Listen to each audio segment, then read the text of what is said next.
While you're listening, go to archpodnet.com/members and support our efforts. Let's get to the show. You're listening to the Archaeology Podcast Network. Hello and welcome to the Archaeotech Podcast, episode 188. I'm your host, Chris Webster, with my co-host, Paul Zimmerman. Today we discuss Paul's magnetometry training that he took recently and a new geodatabase project at a site in Phoenix. Let's get to it. All right. Welcome to the Archaeotech Podcast, everybody. Paul, how's it going? Aside from being stressed and harried and busy, actually pretty good. Nice. How are you doing, Chris? Nice. Pretty much the same way. Anybody who is a longtime listener of any of my podcasts know that I've probably mentioned the Reno Air Races before, which is the one volunteering just once or twice event. I know, right? It's the one volunteering event that I do every year with my Civil Air Patrol Squadron. This is my 10th year doing it, actually.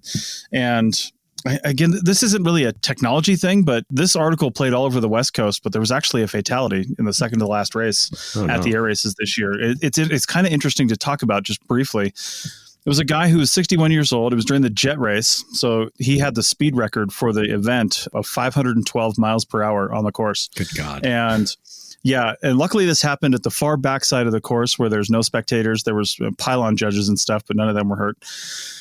He was neck and neck with this other guy who during one of the heat races, there was like a photo finish across the finish line. I can't remember which one of them won, but so he was really in competition.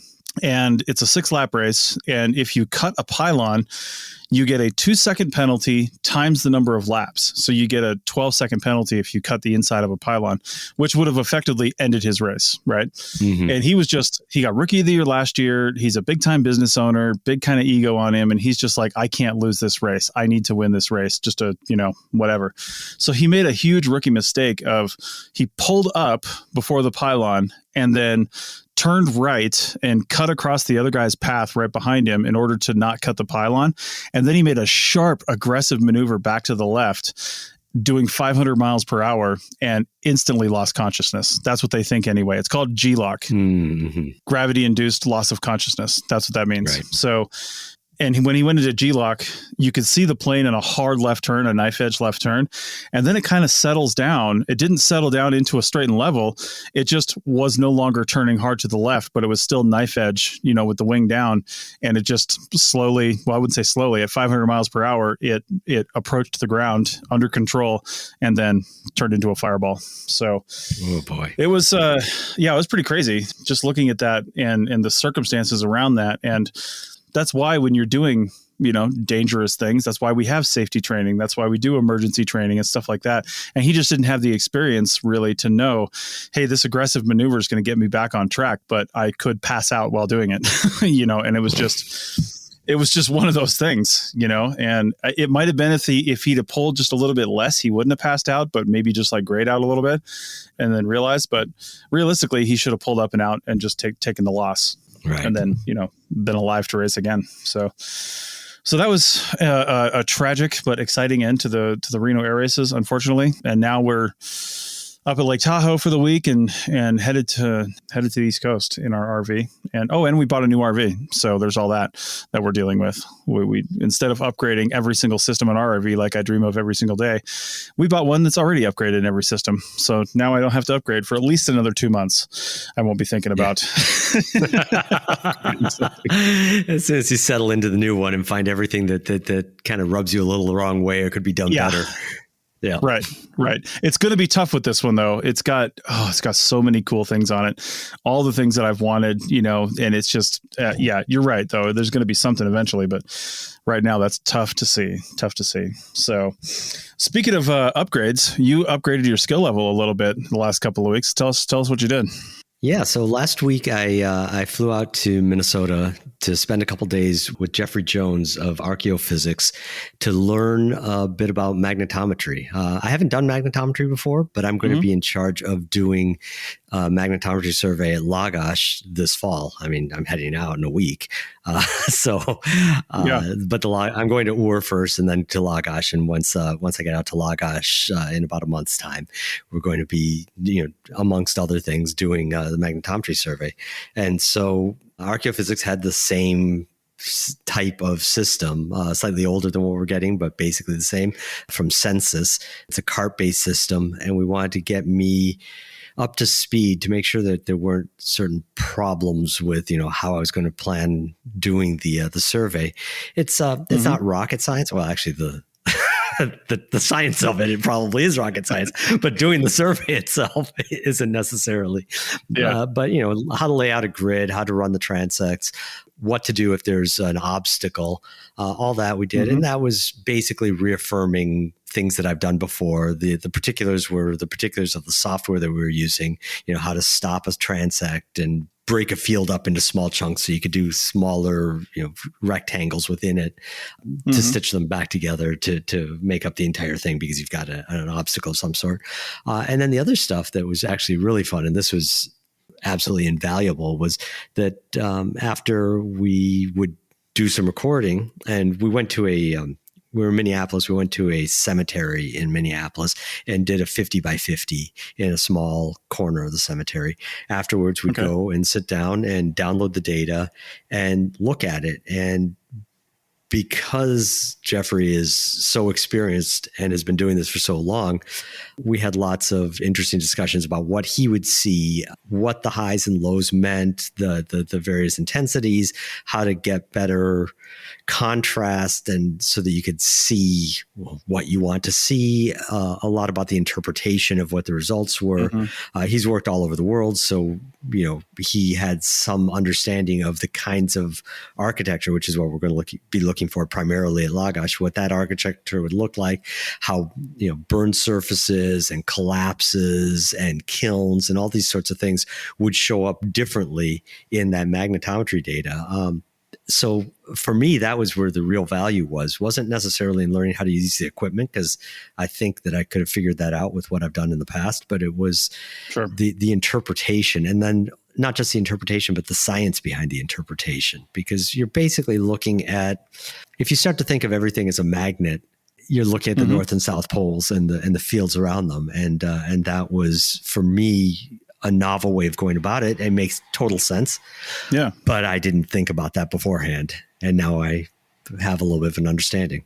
Well, and that leads me to a question too, just to kind of back up a little bit for anyone who may not fully understand what magnetometry is, because when you hear the word, you might think, well, I can only find things that have iron in them, some things that are metal based or something like that.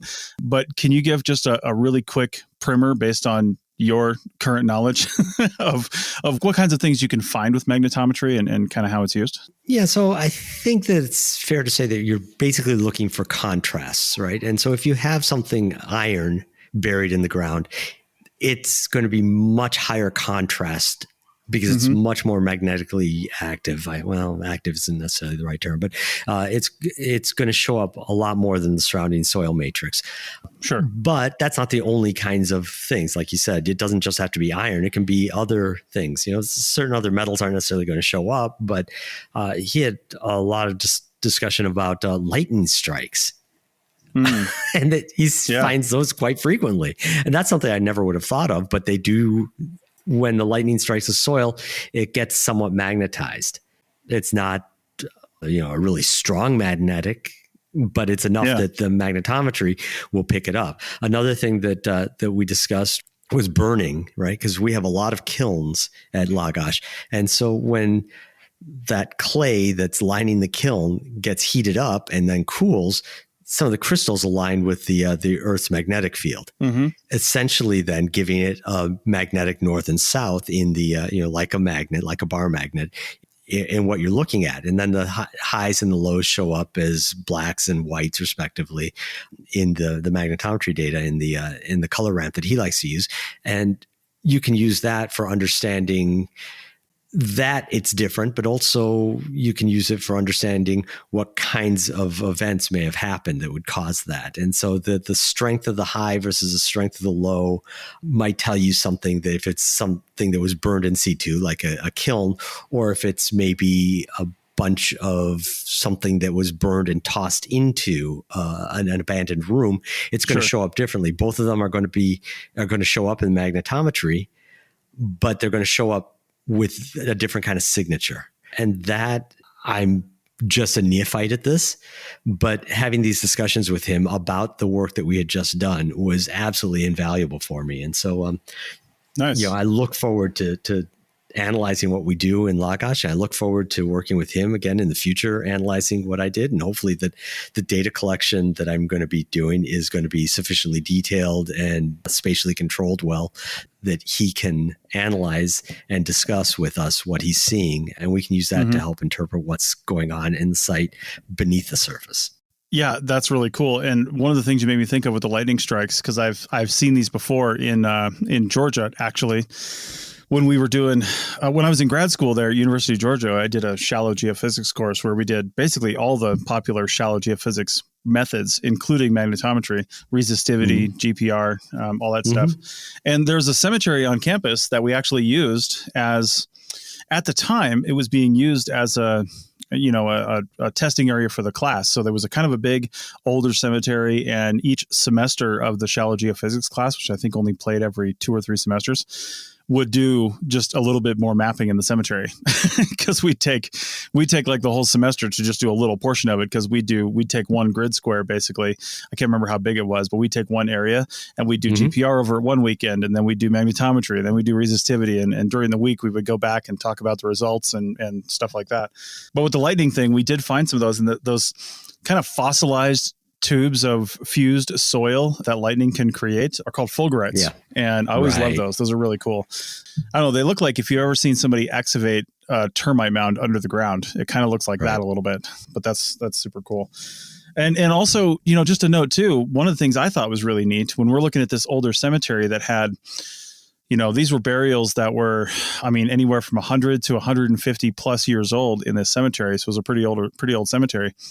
Some of the iron, like hinges and buckles and stuff on caskets, they're not really around anymore in that acidic soil, but the iron is still there. The iron doesn't break down in that. The iron's still there. It just diffuses into these weird patterns that are just like in the soil now. And these experts in this kind of stuff that have seen that kind of thing before, it's almost like they can look at that and their brain just reconstructs it back into what it was because they know what they're looking at. Yeah, they can see it, which is super cool. Yeah, it's like it's like the radiographer at the hospital that can look at the X-ray and interpret a lot about it. That when you, without the training, look at it, is like, well, yeah, it looks like a head. Yeah, for sure. Actually, you said grid square, and I wanted to bring up one other thing that developed out of this training was on the flight home. I decided that I wanted to plot out I decided I wanted to make a little program so that I could mark on the baseline and its pair at the north on any given square. If I could take a cart, tell it how many sensors, what the width was, I could then predict, how many transects I would have to run and which direction they would go and what the center line of the cart would be. So that way I can take a rope and I can flag it really quickly and then just reuse that rope so I can reuse the same thing. So that probably wasn't clearly explained. I would have to show you, but so I wrote a quick little script, and I found out something that wasn't immediately obvious until I did this. Is I said that we use a 50 by 50 meter grid when we were working. We had a 1 meter wide cart with 5 sensors on it. Okay. And so we'd go up, turn around, come back. So starting in the southwest corner, working northward. So from the baseline to its pair, 50 meters north, turn around and come back 50 meters, turn around, go back up. So zigzagging across like that. And then he flagged where the center line of the cart would be. And I would just aim toward the center line on each one. The cart that we're going to be using in Lagash is the same 1 meter wide cart, but we only have 3 sensors. So instead of a 25 centimeter spacing, like what we used in my training, we're going to have a 50 centimeter spacing between any of those sensors. No problem. Okay. But I wrote this script and the math wasn't working. I was missing a transect. I was missing the 49.5 meter reading. And I couldn't figure this out. I was convinced that it was a logic error in my code. And so I looked at this for a couple hours, just bashing around different things until I realized that what I hadn't expected was that the width of the grid square, so 50 meters, is evenly divisible by 5 for those 5 sensors. that we were using, but it's not evenly divisible by the 3 sensors that I will be using. So for Lagash, I had to modify what we're doing. I'm going to either do a 45 meter by 45 meter grid or a 60 meter by 60 meter grid, because both those are evenly divisible by 3. Both those are evenly divisible by 5, and we tend to, in archaeology, think in 5 meter increments oftentimes for a survey, right? You do a 5 by 5, you do a 10 by 10, you do a 20 by 20, whatever. Those are all divisible by 5. It's not something that if you're using a 5 grid array, you would know, a 5 sensor array, you would notice. But in our case, with 3 sensor array on our cart, I have to adjust a little bit, and I wouldn't have noticed that without writing the script. So I'm actually going to put the script up on my GitHub page. It's nothing fancy, but I think it might be useful to somebody else to avoid making the assumption like I had that I could do a 50 by 50, only to find out when I start measuring things out that I'm missing one stripe of my transect. Jeez. Yeah. Well, that's math for you. At least you're not launching a rocket and getting the units wrong. And accidentally that's setting never it into deep happened. space. Or accidentally crashing into the surface of Mars. Exactly. Oh, that was in feet and inches, not in meters. Whoops. Like, how do you make that mistake? Seriously. I don't, like, all the people that have to check it. Anyway, we're digressing. All right. Well, that is super cool. I look forward to seeing how this actually goes when you guys get out there, when you get back. So I'm sure we will definitely have an episode about that. In the meantime, let's take a break and come back and talk about the primary topic for this show, the Pueblo Grande Village Mapping Project. Back in a minute. Keep this conversation going by joining our members-only Slack team. There's always vibrant conversations going on over there between members and hosts about the topics we're podcasting about and more. Also get access to our back catalog of bonus material and ad-free shows. You get all this for $7.99 a month or less than $80 US per year if you get the annual subscription. Support archaeological education and outreach by supporting the APN. Go to archpodnet.com/members for details. That's archpodnet.com/members.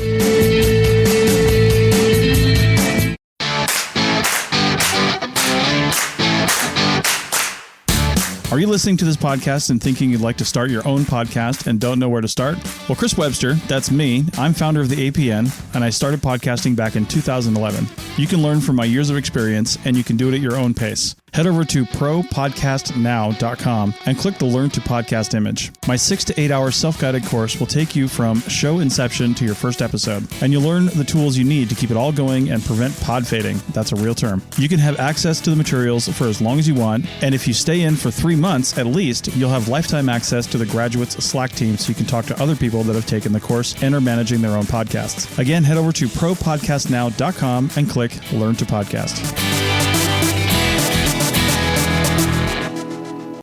Welcome back to episode 188 of the Archaeotech podcast. And we are getting into our primary topic now, and that is an article in the September 2022 issue of the SAA's Archaeological Record. It's kind of an online magazine. And the article is entitled Map It, the Pueblo Grande Village Mapping Project. And the authors listed are Douglas Mitchell, Laureen Montero, Zachary Rothwell, Stephanie Sherwood, and Stephen Roscana. We'll link to it in the show notes. I don't know if you have to have an SAA account. Actually, Paul, you sent me this link to the whole magazine, to this whole issue, and I didn't have to log in to see it. So I think it might just be open. Right. I think it's open or free access. Yeah. Unfortunately, you can't download individual articles. You basically either use the link that we'll have in the show notes to view the entire thing in a magazine style in your browser, or you can PDF download the entire issue. So take a look at that. Now, this is a relatively short article, but it's pretty cool. And I do have to note, just in case we hear it again, we heard it a little bit last time, but the big bad wolf is currently trying to blow Paul's house down. So, he might, he might end up in Fortunately, Kansas. this one's brick. Nice. So that's the sound you may hear in the background if I can't eliminate all of it. So anyway, Paul, you found this, and now this is called the Mapping Project, but realistically, it's a database project. Exactly. They're not necessarily mapping anything. I mean, they are right now. They're mapping new stuff all the time, probably. But this is an effort in its overall sense to basically take 100 plus years of data and figure out a schema and a way to bring all of this data and scalable for future data essentially into one geodatabase.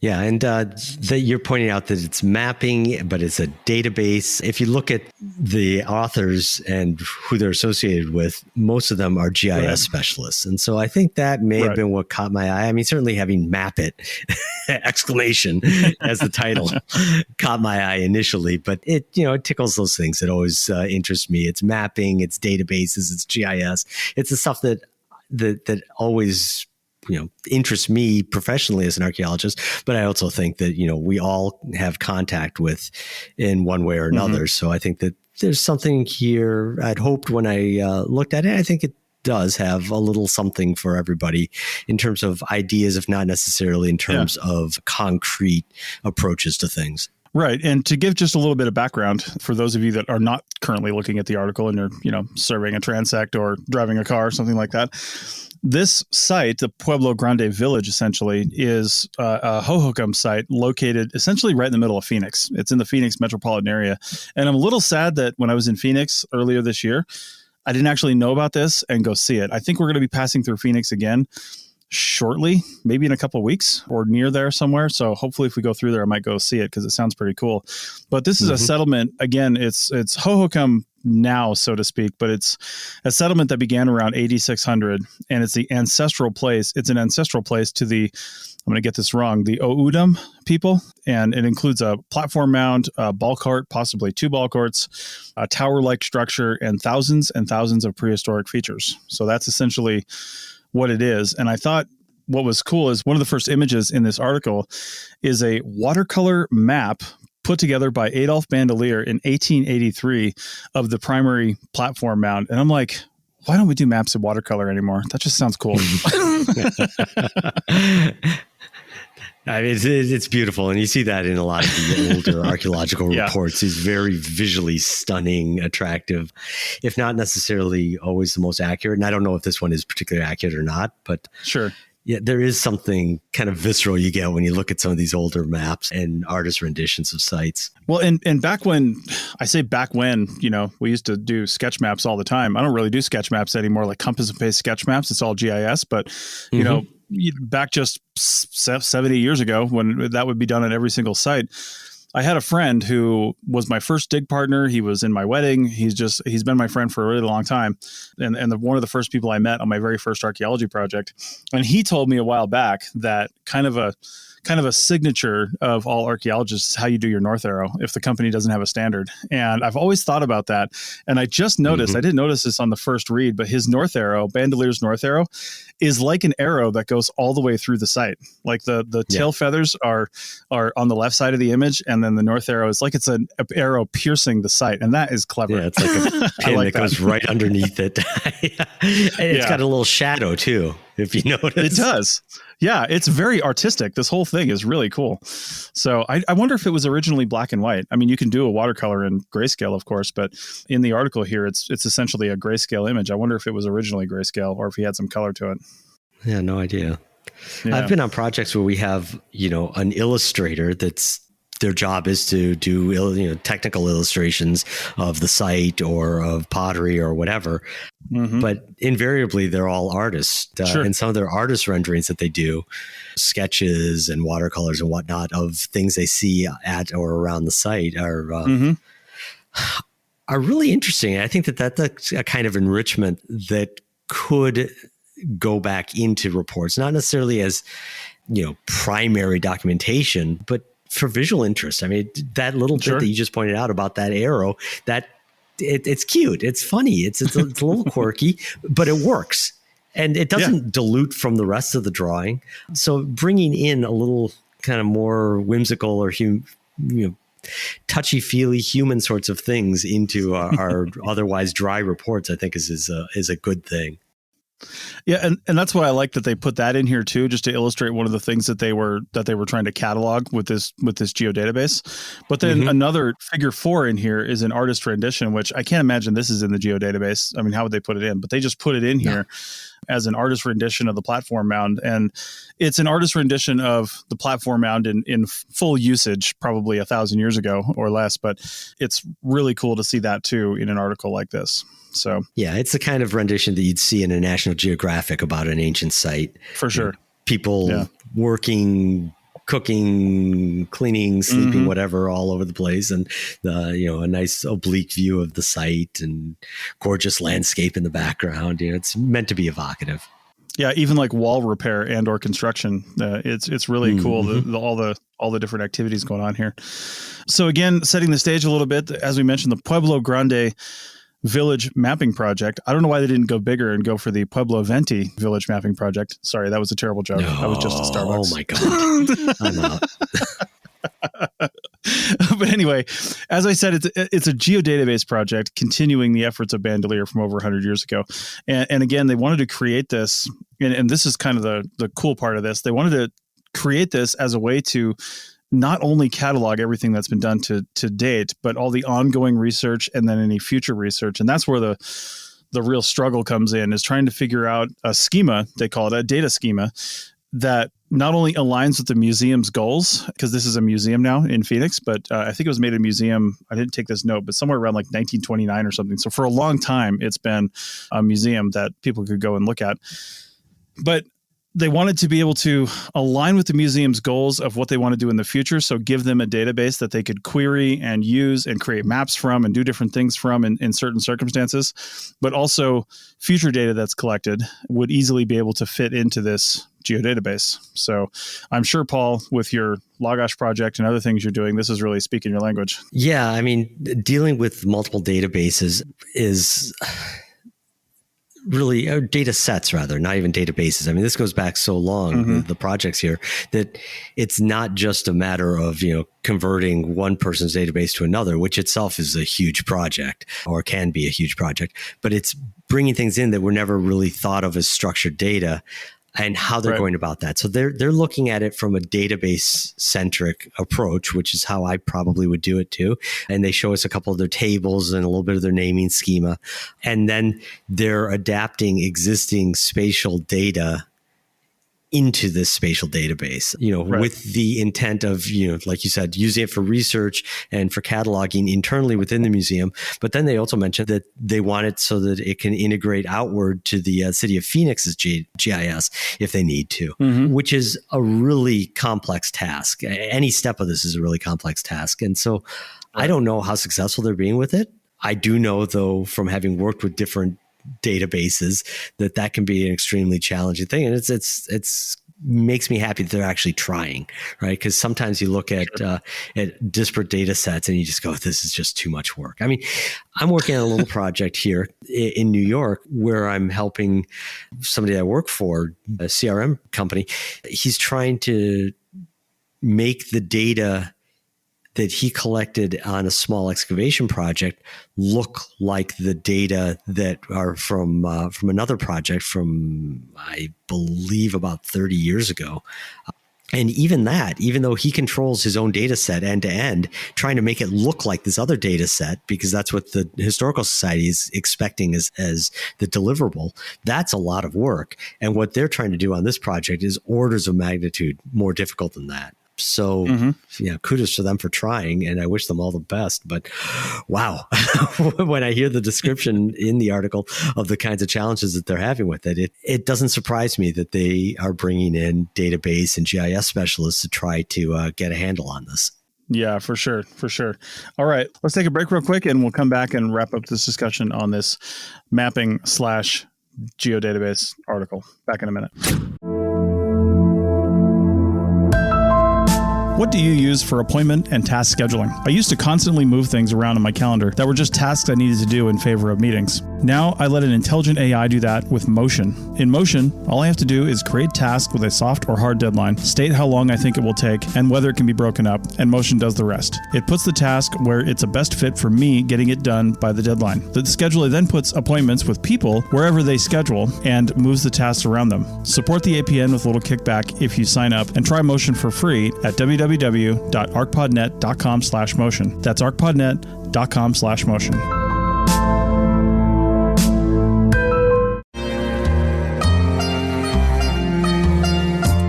Did you know we have lots of great shows on the Archaeology Podcast Network?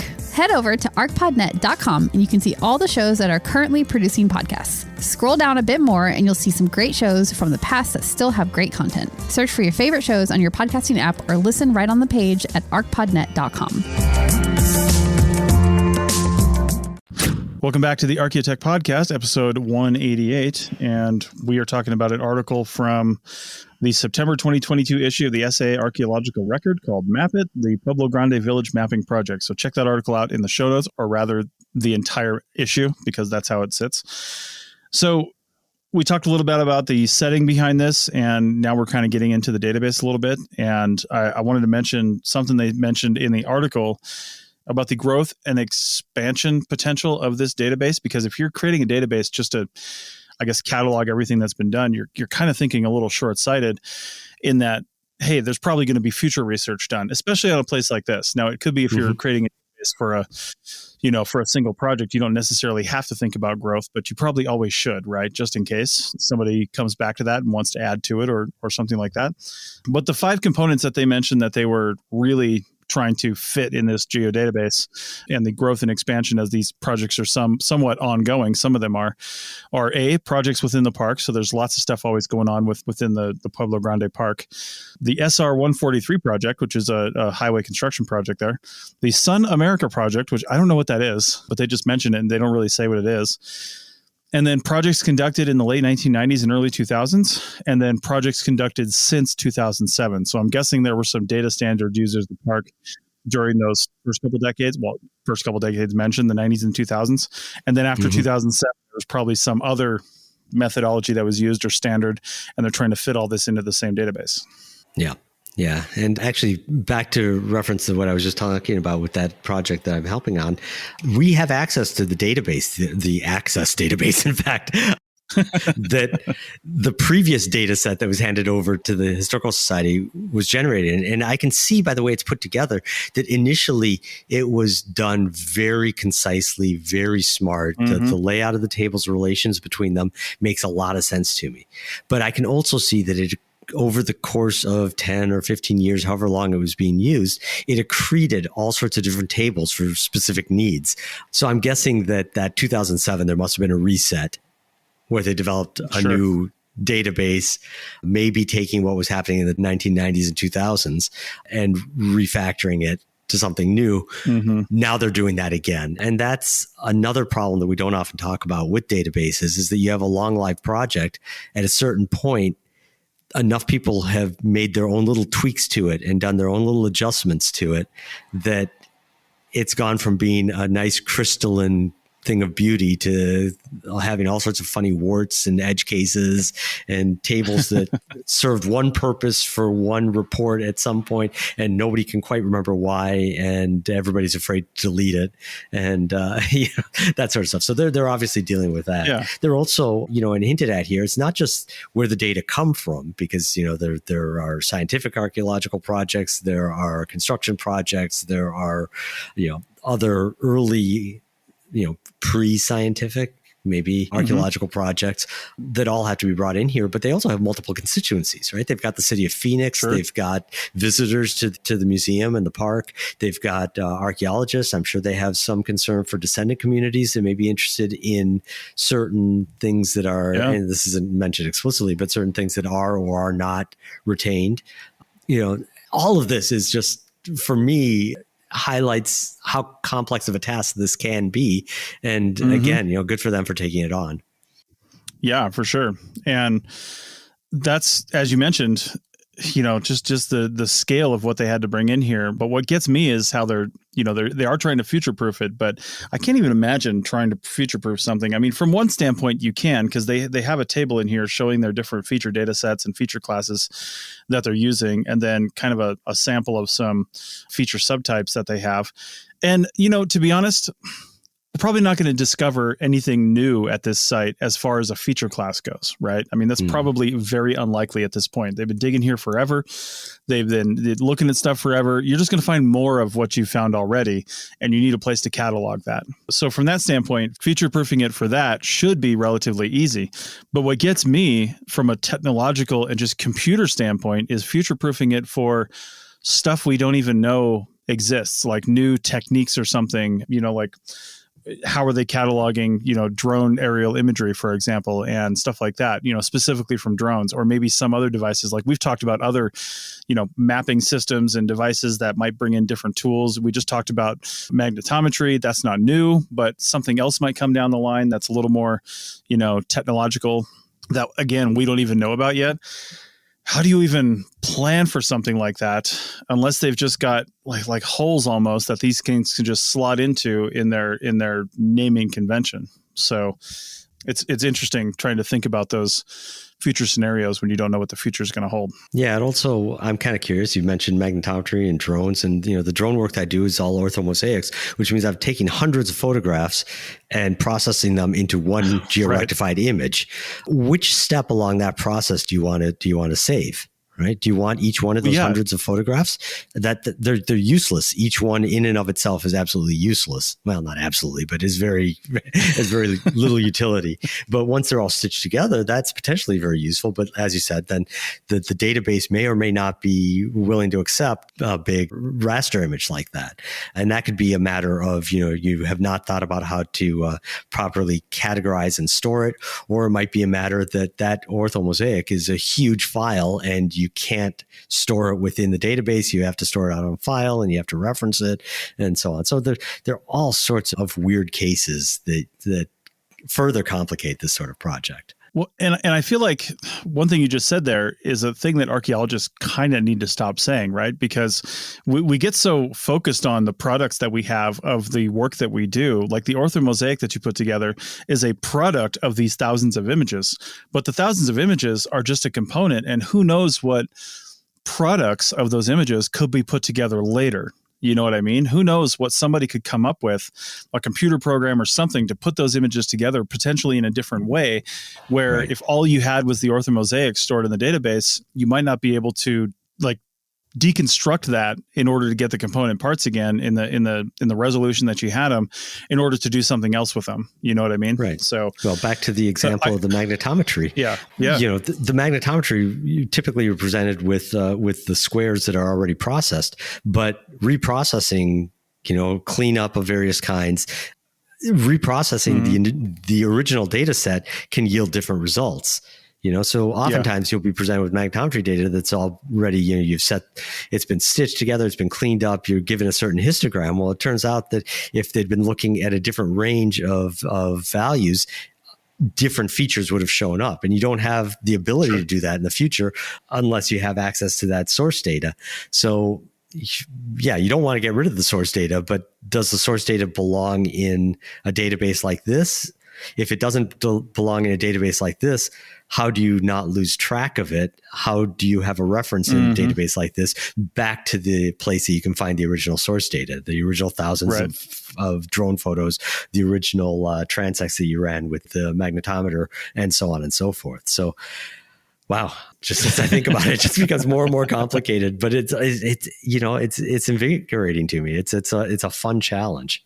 I always think back to when we went to Chaco Canyon back in, I don't know, it was like 2008 or 2007 or something like that. We were on a CRM project, and one of the things we learned going through the museum there on site at the park, some of the early people that came and started documenting Chaco Canyon, not necessarily scientists, but some of the early people that were there, they were staying, of course, in Chaco Canyon. It's not like there was a hotel nearby or they took the train there. They packed in and then stayed there for a while. And pulled down the timbers for their firewood.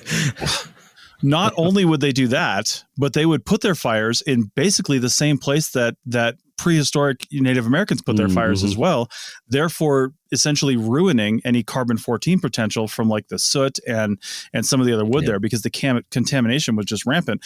But they were doing this 70 years before radiocarbon dating was even invented. So how could they even have known that they were destroying some sort of future data potential? All they're looking at is the physical structure and going, okay, so we need wood to survive, but everything else we won't touch. But we're going to do this. It's just, I don't even know what we're destroying now or not recording adequately for people 70 years from now to be able to use from our data. You know what I mean? And that thought that thought kind of keeps me up at night sometimes when I'm on a project, and I'm just like, our job is to record everything we possibly can in the ways that we know, with the hope that somebody can do something with this later, even if we can't now. Well, back to the idea that they mentioned here about future-proofing their databases, that one way you do that is by doing exactly what they did here. You think about how the database is being constructed, and then you document it, right? So in computer code, you document things, you put inline comments, you do whatever, because not only is the next person to look at the code not going to know what you're doing if you don't explain things in detail, you yourself will not know what you're doing if you don't explain things in detail. So this article in and of itself is a little bit of a hedging towards that future proofing. And I think that's, again, I keep on saying it's a good thing, but it is a good thing. Yeah. And one of the things I like too is they mentioned several times in several different circumstances where they have incredibly detailed attribute tables where essentially they didn't cut anything out of the recorded data. They just added the attribute tables to it.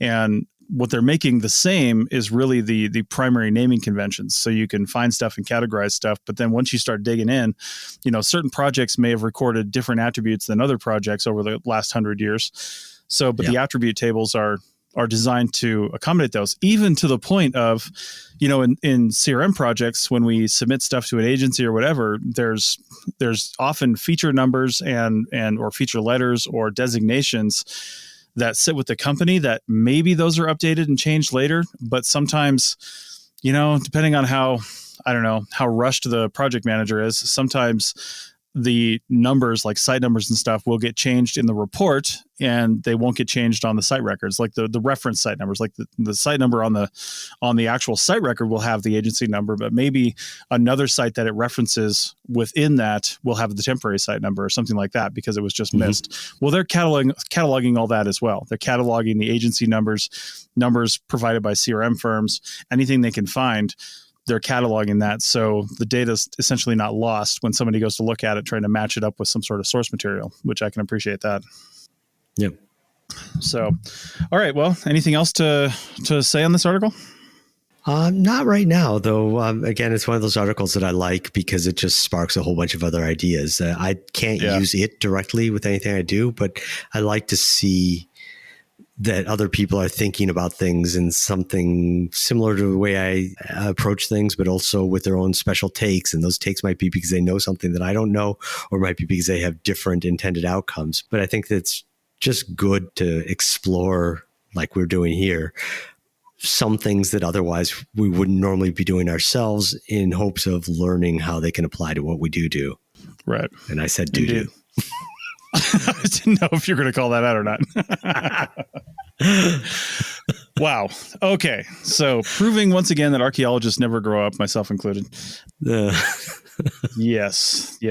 All right. Well, we're going to end this podcast. So, when Paul's house blows down, at least we have the full audio for it. So, it is made of brick, but you never know. It's an old building, right? So, oh yeah. Indeed. All right. Well, Paul, when are we gonna see you again? Because you said you're leaving like next week for right? Yep. I'm going to Ur for about 3 weeks and then to Lagash after that. Nice. I will be, because it isn't like the work I was doing in Saudi. It's an academic project. I expect that I'll be able to find some time to record. I would definitely like to do recordings like we did last year with team members about the work that we're doing. So, you and I, Chris, are going to have to figure out exactly how we manage this, but it's not an insurmountable problem like it would have been, over the summer when I was away and basically off the grid. Yeah. All right. Well, sounds good. Maybe we'll get Ed Gonzalez-Tennant to come on again, because I am going to more than likely see him in a couple of weeks when I'm down in the San Antonio area, because that's not too far from where he's at. So yeah, we'll say hi. Yeah, absolutely. So, all right. Well, that's it for this one. Check out the link in the show notes to this issue. Again, it's open access. You don't need to be an SAA member to see it. So check that out. There's a lot of other cool stuff in there as well. And a lot of good little articles in there. So check out the whole thing and tell us what you think. With that, I think we will see you next time with either me and or somebody else. We'll figure that out. All right. Thanks a lot. All right. Thanks.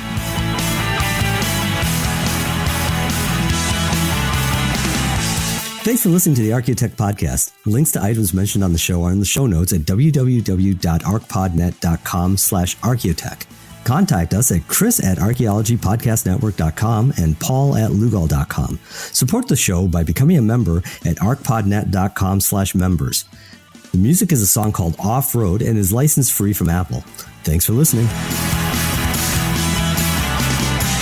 This episode was produced by Chris Webster from his RV traveling the United States, Tristan Boyle in Scotland, DigTech LLC, Culturo Media, and the Archaeology Podcast Network, and was edited by Chris Webster and Rachel Roden. This has been a presentation of the Archaeology Podcast Network. Visit us on the web for show notes and other podcasts at www.archpodnet.com. Contact us at chris@archaeologypodcastnetwork.com. This is Chris Webster, founder of the APN and one of the chief editors. Thanks for listening all the way to the end. If you want to keep the conversation going and support us along the way, go to archpodnet.com/members. That's archpodnet.com/members. And thanks for listening.